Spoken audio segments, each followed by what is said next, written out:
Hey guys, Jesse here, Bender's Mobile Detailing. Welcome back to another video. This is part 2 of how to properly wash your car. If you haven't watched part 1, be sure to go and do that first. You'll be a little confused just jumping into the middle of washing a car here in part 2. But yeah, welcome to the video. Had to jump in and say that here. When I originally filmed this, I didn't plan on it being 2 parts, so I didn't film an intro. So yeah, we'll get right into it. Hope you enjoy. Alright, so a couple things to note here when you're rinsing the soap off like I just did. Firstly, you don't need to go crazy getting every last bit of soap off. Like you can see, there's some still up there on the roof.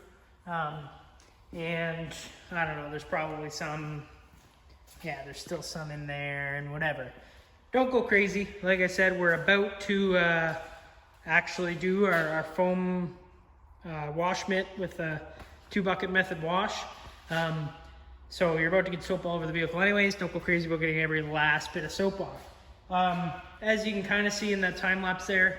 Oh yeah, there's some soap right there. But anyways, you can see in the time lapse there, I do it differently on every vehicle. And it's again, kind of personal preference, but I kind of do a line at the door here. And you always kind of work top down, just, you know, well, gravity's your friend, rinse the soap down.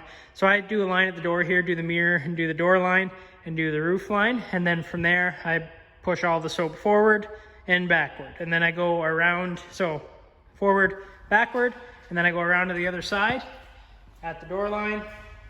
Same thing, I do this door line here and across the roof line, and then I push all the soap forward and backward, and I do the front and the back.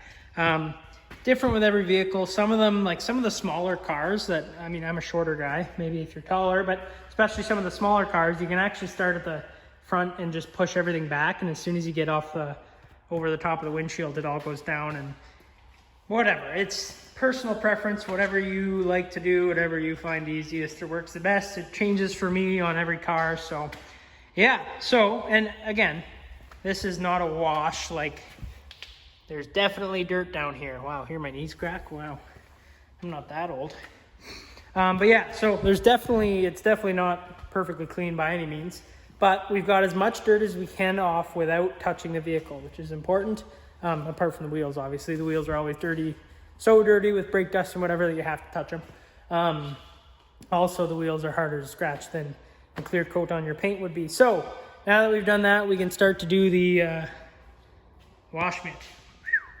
So we'll get into that.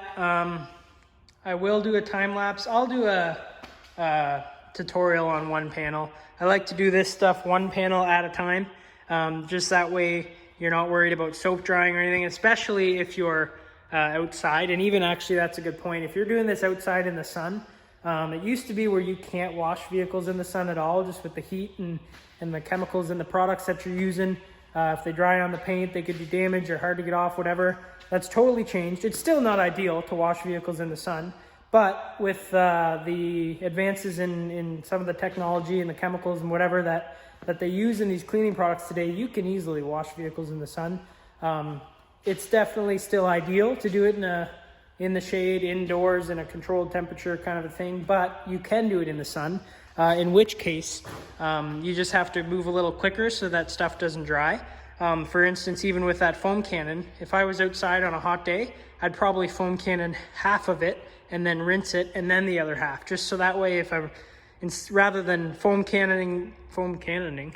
spraying foam over the whole vehicle, then all of a sudden I'm really rushing to get around to that side before it dries, whatever, like it's just easier. So that's something to take into account too, where you're doing this, how warm it is, that kind of a thing. But when you go to this, I personally always like to do it panel by panel, just the same reason. Like that way you're not rushing to get around the whole vehicle before some of your soap dries, especially when it's this dirty. Like it's not worth, you know, doing the whole vehicle and rushing over and not getting a spot all the way because you don't want the soap to dry. Oh, pressure washer kicked on.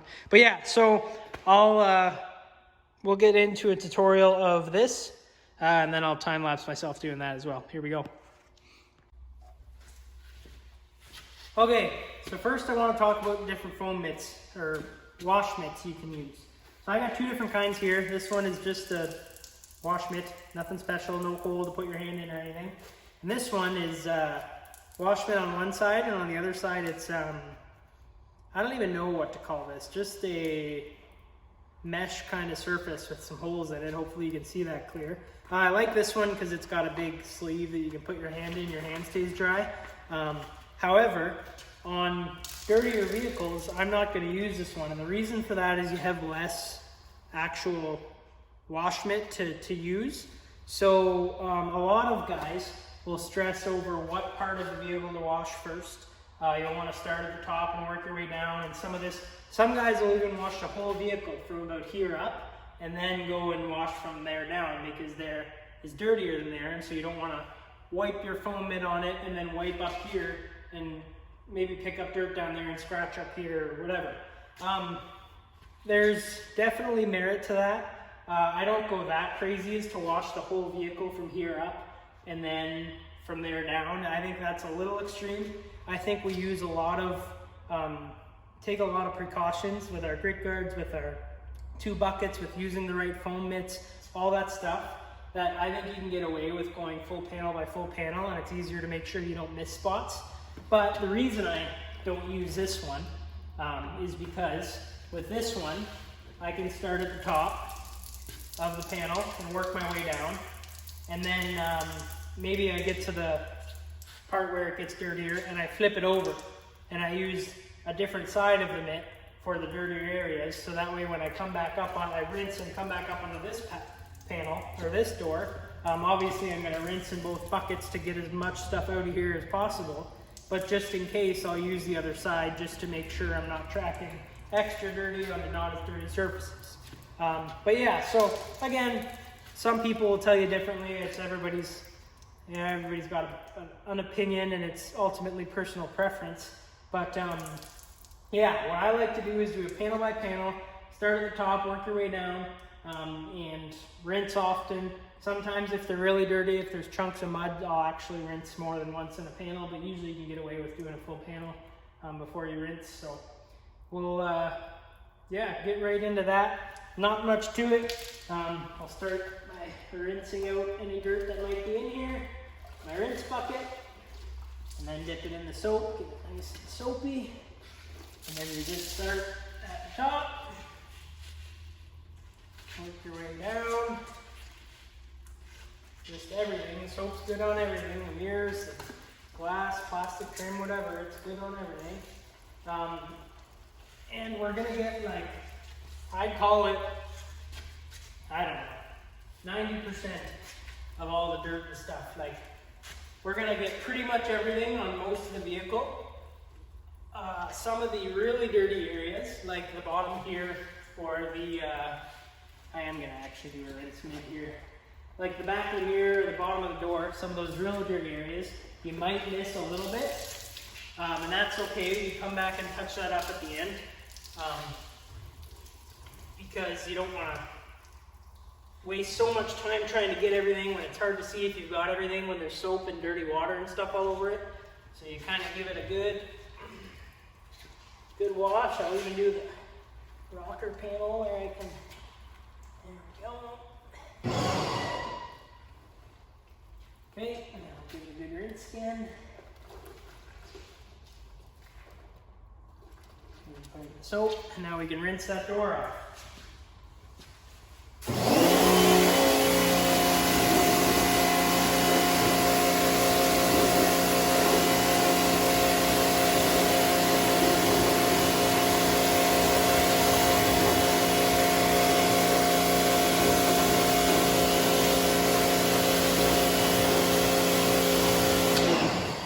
Okay, so now we got a clean door.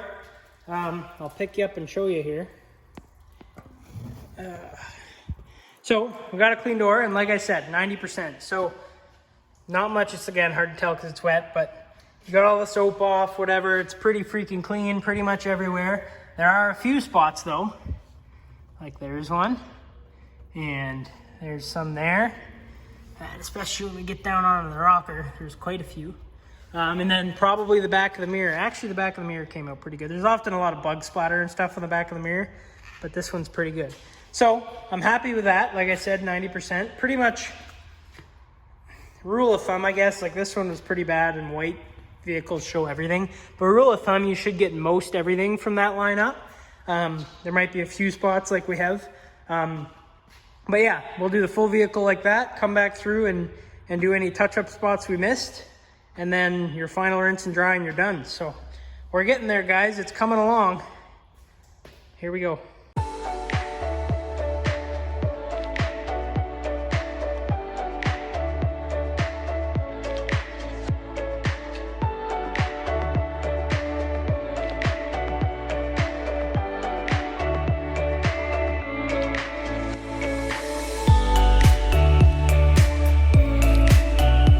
Alrighty, so now we're at a point where we have washed mitt, soaped and rinsed the whole vehicle. I didn't time lapse the other side just because it's the same as this side. And the windshield also I did off of the camera. But yeah, so now we got it looking pretty good. It's looking shiny. We like this. There are a few things that I would like to mention. Some guys will really stress about how you wipe it, whether you wipe in circles or in straight lines. A lot of guys will say, a lot of detailers I should say, will say that you should only ever touch your car by wiping in straight lines, because if you do leave a scratch, it's less noticeable when it's a straight line versus if you're wiping in circles and you leave a circle scratch or a curved scratch. Just the way the light will reflect off of that. It'll reflect off of that from more angles and you'll see it more than if it was a straight line scratch, which is true. If you'll notice, I kind of wiped with everything, vertical, horizontal, circles, whatever. I don't think, like, the amount of precautions that we take to avoid scratching vehicles is one thing. And then I think too, like, just with the extra time it takes to take dirt off, only going one way versus being able to come at it from all ways, in the off chance that you do leave a scratch, I just don't think it's worth it. I think if you're careful and you use all the right precautions, then you should be able to hit your paint or wipe your paint in any direction. Especially like the whole only straight lines method doesn't make a lot of sense to me, in the sense that, like, we use polishers that spin in random orbital, you know, like, I don't know. I just think it's okay to wipe your paint in a circle. I don't think it's a big deal. Another thing I wanted to touch on was the roof of the vehicle. Now, if there are detailers watching, I know I'll get people disagreeing with me on this. I haven't actually found anybody else who does this or who thinks this way, but in my personal opinion, to wipe down the roof, unless you maybe park under a tree where there's sap or bird poop or whatever, usually the roof is pretty friggin' clean. And so for me to put a ladder next to the vehicle as close as I can get it, where I can reach halfway across the roof and wipe, and my whole body's standing this close on a ladder and whatever, you're really risking, like, you could fall off the ladder could hit your paint, you could just be brushing up against it or whatever. There's so much risk involved in that. For the amount of dirt that's on your roof, I don't think it's worth it. So obviously I'll stand up on a ladder here and look, but if your roof is not dirty, which, like, this one is not, it's got soap on it right now, but it's not dirty, I'm not gonna risk putting all those scratches in by moving this ladder an inch away from the paint and trying to reach everywhere and brushing up against stuff. It's just not worth the risk. I think a good foam cannon, which we did, and then a thorough rinse, which I have yet to do, on this, will get this roof just as clean as if I wiped it around and risked all the scratches. So unless the roof is dirty, like, if the roof's dirty and I have to, then I will get up there and do it. But if it's not, I don't. Again, I'm sure I'll have people disagreeing with me on that one. But yeah, so now at this point, we pretty much washed the vehicle. We're good to go, except there will be a few spots. Oh, and that's another thing. Like I said, to do one panel at a time. You'll probably notice in the time lapse, I kind of cheated and I did maybe the fender and the door, and then the door and the back fender. So you can kind of, basically what you don't want to do is let the soap dry. So when I'm indoors, it's not having the sun beat down on it or whatever, I can get away with doing 2 panels and still having time to rinse it off without the soap drying. But if you're outside in the sun, definitely stick to 1 at a time so that soap doesn't dry. But yeah, so with that, since you're not spending 10 minutes on one panel, you will miss a few spots if you get real close. And white is a good vehicle to do this on because white shows every last little bit. So now I will come back with a microfiber in my soap. That's this one. And I will get the few spots that I missed. You could come at it with a detail spray as well. Where do I have that? It's over here maybe. Yeah, so just a general detail spray. It's just whatever, any kind of lubricant.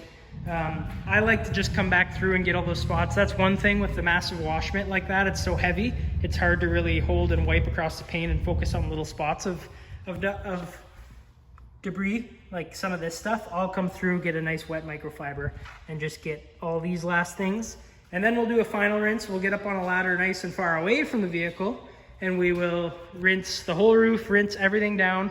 And then at that point, we towel dry it, and we're done. That's it, guys. We're getting real close here to a really clean, professional result detail, exterior detail with basic tools. So here we go. I'll do some spot cleaning. I probably won't put that on camera. I feel like this video is getting long. And then we'll talk about drying the vehicle, and then we're done. Here we go. Okay, so here's where we're at. At this point, we have cleaned our wheels. We've done some of the dirty spots along with that. And then we did our touchless paint decontamination, where we foam cannoned the car, let it sit in foam for a bit, and then rinsed it all off. And then we went through with our wash mitt.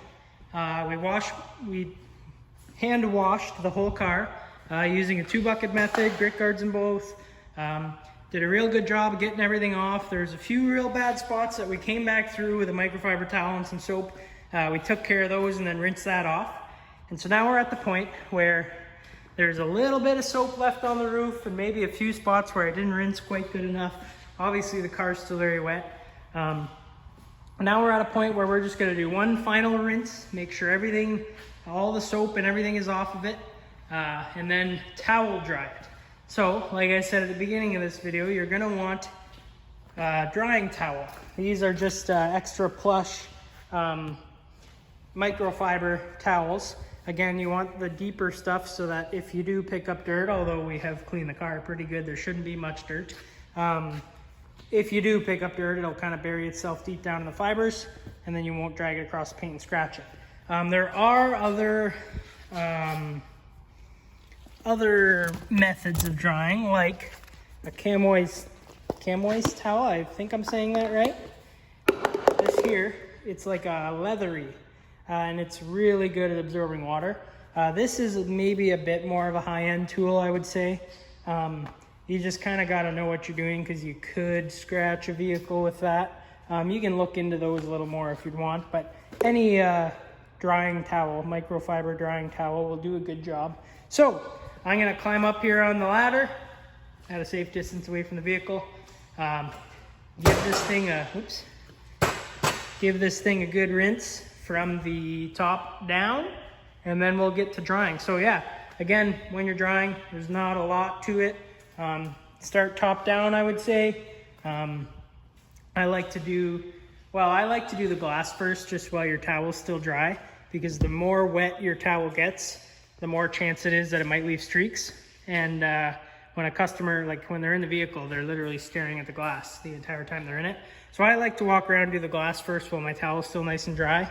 And then from there, I do the roof and the hood, and then kind of work my way down the side, and then the front and the back for last. So yeah, we'll get right to it. That's pretty much all there is to it.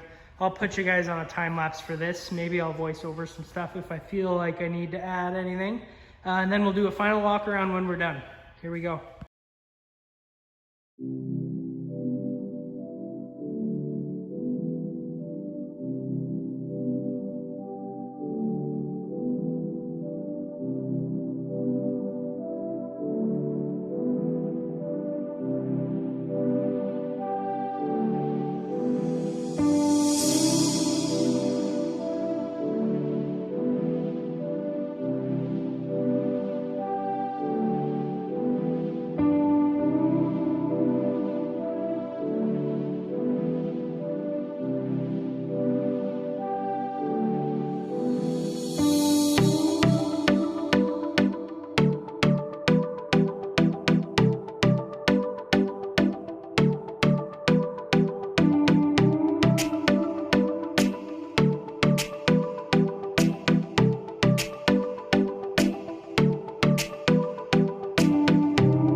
that turns out. I don't usually do the cinematic shots like that, but hopefully that turned out all right for you guys.